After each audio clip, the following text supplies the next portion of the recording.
State Councilor and Minister for Foreign Affairs of China.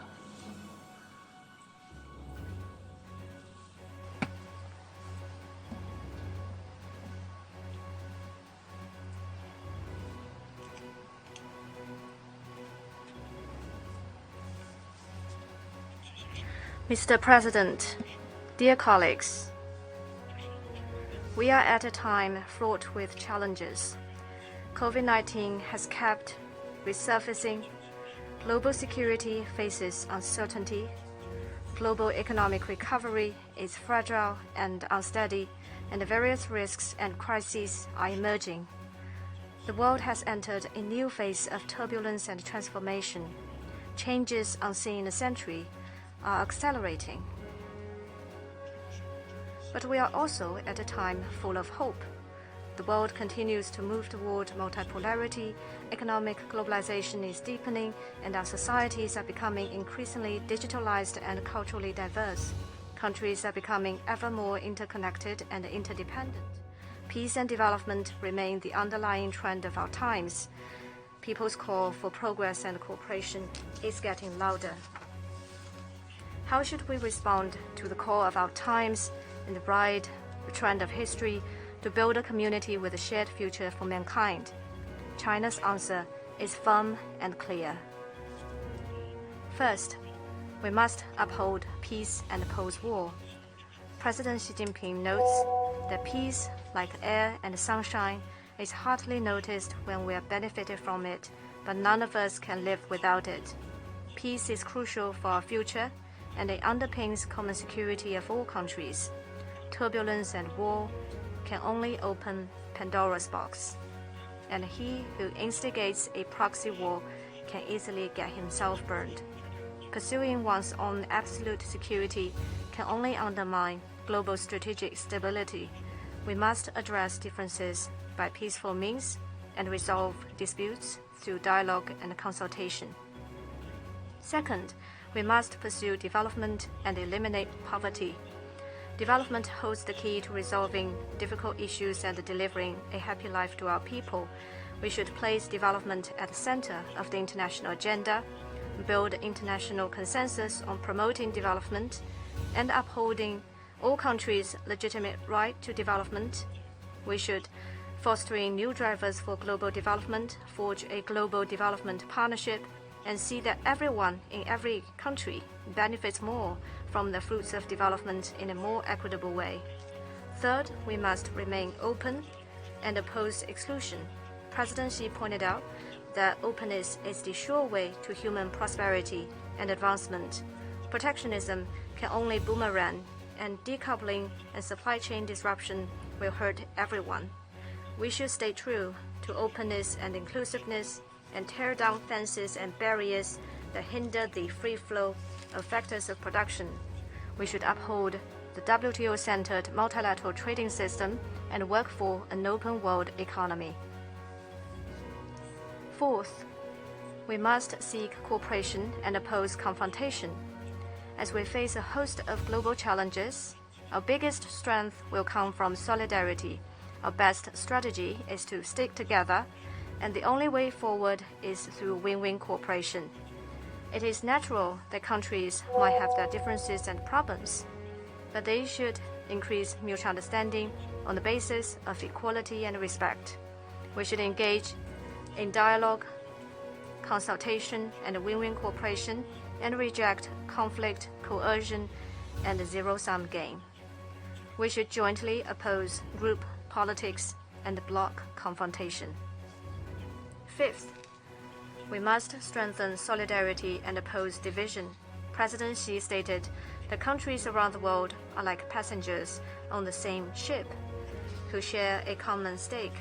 All of us should pull together to navigate the ship through storm toward a bright future.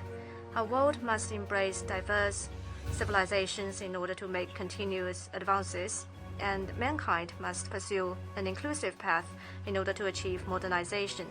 Peace, development, fairness, justice, democracy, and freedom are common values of humanity. Difference in system should not be used as an excuse to create division. Still less should democracy and human rights be used as tools or weapons to achieve political ends. We should stand against drawing ideological lines and expand common ground to promote world peace and development. 6. We must uphold equity and oppose bullying. Mutual respect and equity of countries big and small is a primary principle of the UN Charter. Major international issues should be handled by all countries and international rules drawn up by all countries together. No country is above others, and no country should abuse its power to bully other sovereign countries. We should advocate and practice true multilateralism, promote equity of all countries in terms of rights, rules, and opportunities, and build a new type of international relations featuring mutual respect, equity, and justice, and win-win cooperation. Mr. President, colleagues, China, as a permanent member of the Security Council and the world's largest developing country, is committed to solidarity and cooperation with other countries. It will follow the trend of the times and pursue the shared interests of the vast majority of countries. China has been engaging in building global peace. We have actively promoted international peace and participated in international arms control, disarmament, and non-proliferation process. China is the top contributor of peacekeeping personnel among the P5, and it is the second largest founding contributor to both the UN and its peacekeeping operations. China is the only country in the world that pledges to keep to a path of peaceful development in its constitution. It is the only one among the 5 nuclear weapon states that is committed to no first use of nuclear weapons. It has thus made important contribution to global strategic stability. In response to the various security challenges, President Xi proposed the Global Security Initiative. He called on the international community to pursue common, comprehensive, cooperative, and sustainable security, to respect the sovereignty and territorial integrity of all countries, to abide by the purposes and principles of the UN Charter, to take the legitimate security concerns of all countries seriously, to peacefully resolve disputes through dialogue and consultation, and to maintain security in both traditional and non-traditional domains, thus contributing China's vision to reducing the peace deficit facing humanity and providing China's input to meeting global security challenges. China has been contributing to global development. We have worked to build a system of high-standard opening up and keep the global industrial and supply chains secure and stable. China is a major trading partner of over 130 countries and regions. Contributing about 30% of annual global growth, China is the biggest engine driving the global economy. China is a pace setter in implementing the 2030 Agenda. It has met the poverty reduction goal 10 years ahead of schedule and accounts for over 70% of the gains in global poverty reduction. China is also an active participant in global governance and South-South cooperation. It has set up the China-UN Peace and Development Trust Fund and the Global Development and South-South Cooperation Fund. It has provided development aid to more than 160 countries in need and extended more debt service payments owed by developing countries than any other G20 member. At the 76th UNGA session, President Xi proposed the Global Development Initiative. Putting the people front and center, the GDI is a rallying call to refocus global attention on development and build a global community of development. At the recent high-level dialogue on global development, President Xi announced dozens of major concrete steps to implement the GDI, generating strong impetus for accelerating the implementation of the 2030 Agenda. On the margins of this UNGA session, China hosted a ministerial meeting of the Group of Friends of the GDI, building more consensus on pursuing this initiative. As China forges ahead its fast train of development will continue to drive global growth and deliver more benefits to people of all countries. China has been upholding the international order. We are committed to the purposes and principles of the UN Charter, the UN-centered international system, and the international order based on international law. China has been involved in multilateral affairs in all fields. It is a member of almost all universal intergovernmental organizations and a party to over 600 international conventions. It has concluded more than 27,000 bilateral treaties and fulfilled in good faith its international obligations. China abides by the Universal Declaration of Human Rights and has made relentless efforts to protect and strengthen its human rights. We stand firmly against attempts to politicize human rights and worked to promote healthy development of international human rights cooperation. As a member of the developing world, China will forever stand with other developing countries. We are heartened to see the rapid progress achieved by the developing world in recent years, and we will continue to speak up for other developing countries, help them overcome difficulties, and support efforts to raise the representation and say of developing countries in international affairs. Developing countries are no longer the silent majority in international and multilateral processes. With stronger solidarity, China and other developing countries have spoken out for justice and become a pillar of promoting development cooperation and safeguarding equity and justice. China has been providing public goods. In the face of COVID-19, China has fully advanced and engaged in global cooperation against the virus. We have done our best to provide anti-COVID supplies and shared our practices on COVID response. China is among the first to promise making COVID vaccines a global public good and to support waiving intellectual property rights on the vaccines. China has provided over 2.2 billion doses of vaccines to more than 120 countries and international organizations. In response to tough challenges confronting global development, President Xi proposed to advance high-quality Belt and Road cooperation, an initiative widely endorsed by the international community. China has signed cooperation documents with 149 countries and 32 international organizations. We have set up the AIIB and the Silk Road Fund, thus building the broadest and most inclusive platforms for international cooperation. In response to the shared concerns about data security, we have launched the Global Initiative on Data Security as our contribution to formulating rules on global data security.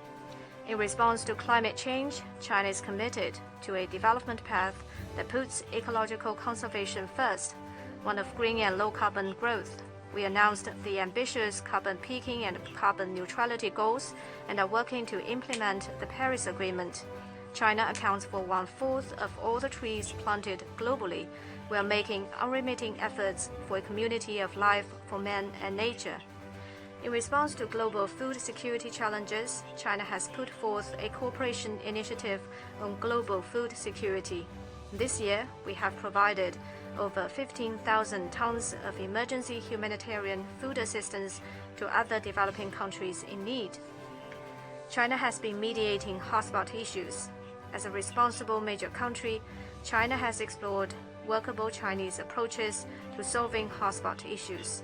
While adhering to the principle of non-interference and respecting the will and needs of the countries concerned, China has endeavored to help settle hotspot issues in a constructive way. Our approach is to promote peace through talks, which is fair and pragmatic and aims to address both the symptoms and root causes of hotspot issues. China supports all efforts conducive to the peaceful resolution of the Ukraine crisis. The pressing priority is to facilitate talks for peace. The fundamental solution is to address the legitimate security concerns of all parties and build a balanced, effective, and sustainable security architecture. We call on all parties concerned to keep the crisis from spilling over and protect the legitimate rights and interests of developing countries. The Palestinian question is at the heart of the Middle East issue. Justice is already late, but it must not be absent. The two-state solution is crucial for upholding fairness and justice. China will continue to support the Palestinian people in pursuing their just cause of restoring legitimate national rights. To resolve the Korean nuclear issue, it is important to address its root cause. We need to follow the dual-track approach and the principle of taking phased and synchronized steps and jointly uphold peace and stability on the peninsula and resolve the issue through dialogue and consultation. Afghanistan is in a critical transition from chaos to order. The right way forward is to put in place an inclusive political framework and adopt moderate policies. The goal should be to resume economic growth and improve people's lives, with fighting terrorism and integrating into the region being the priorities.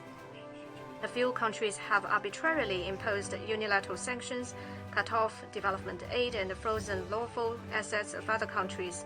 This is an unacceptable practice that must be corrected. China firmly supports the Cuban people in their just struggle to defend their sovereignty and oppose external interference and blockade. The abuse of guns is becoming an increasingly serious problem across the world. China has decided to launch its domestic procedure to ratify the UN's Firearms Protocol, which will contribute to strengthening global cooperation on gun control and close. Mr. President, colleagues, since ancient times, Taiwan has been an inseparable part of China's territory. China's sovereignty and territorial integrity has never been severed.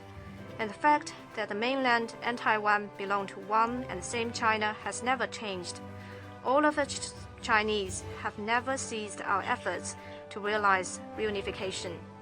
It is explicitly stated in the Cairo Declaration and the Potsdam Proclamation issued 70-odd years ago that all the territories Japan has stolen from the Chinese, including Taiwan's procedure to ratify the UN's Firearms Protocol, which will contribute to strengthening global cooperation on gun control and closing the security deficit. Mr. President, colleagues, since ancient times, Taiwan has been an inseparable part of China's territory. China's sovereignty and territorial integrity has never been severed. And the fact that the mainland and Taiwan belong to one and the same China has never changed. All of us Chinese have never ceased our efforts to realize reunification. It is explicitly stated in the Cairo Declaration and the Potsdam Proclamation issued 70-odd years ago that all the territories Japan has stolen from the Chinese, including Taiwan and the Penghu Islands, shall be restored to China. This is an important part of the post-war international order. 51 years ago, right in this August hall, the General Assembly adopted Resolution 2758 with an overwhelming majority, which decided to restore the lawful seat of the PRC in the UN and to expel the representatives of the Taiwan authorities from the place they had unlawfully occupied. The so-called dual representation proposal put forth by the US and a few others to keep Taiwan's seat became nothing but a piece of paper. Once and for all, Resolution 2758 resolved politically, legally, and procedurally the issue of the representation of the whole of China, including Taiwan, in the UN and international institutions. Yet it completely blocked any attempt by anyone or any country to create two Chinas or one China, one Taiwan. The One China principle has become a basic norm in international relations and a consensus of the international community.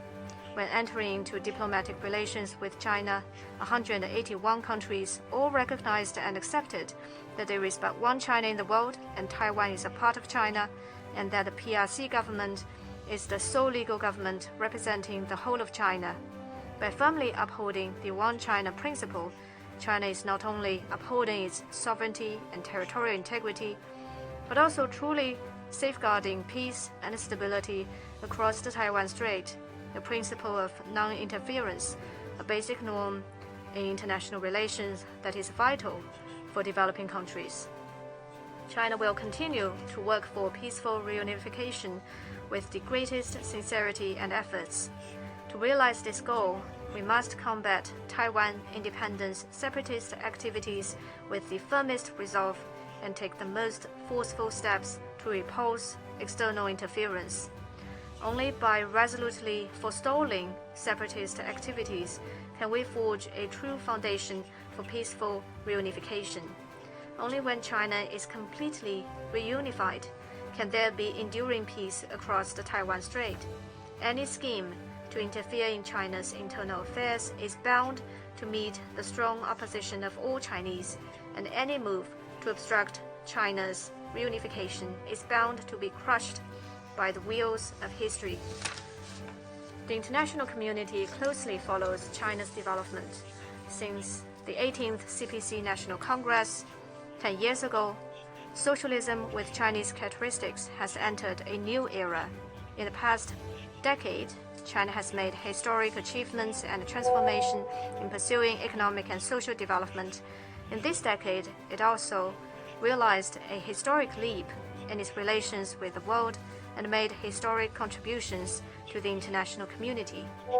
China is fully implementing a new development philosophy of innovative, coordinated, green, and open development for all, and is pursuing high-quality development and fostering a new development paradigm.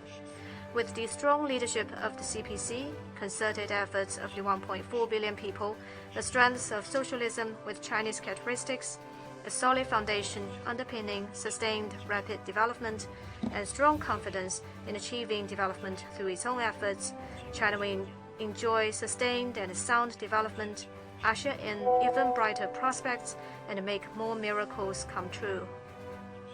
Mr. President, colleagues, with 1/5 of the global population, China's march toward modernization has important, far-reaching significance for the world.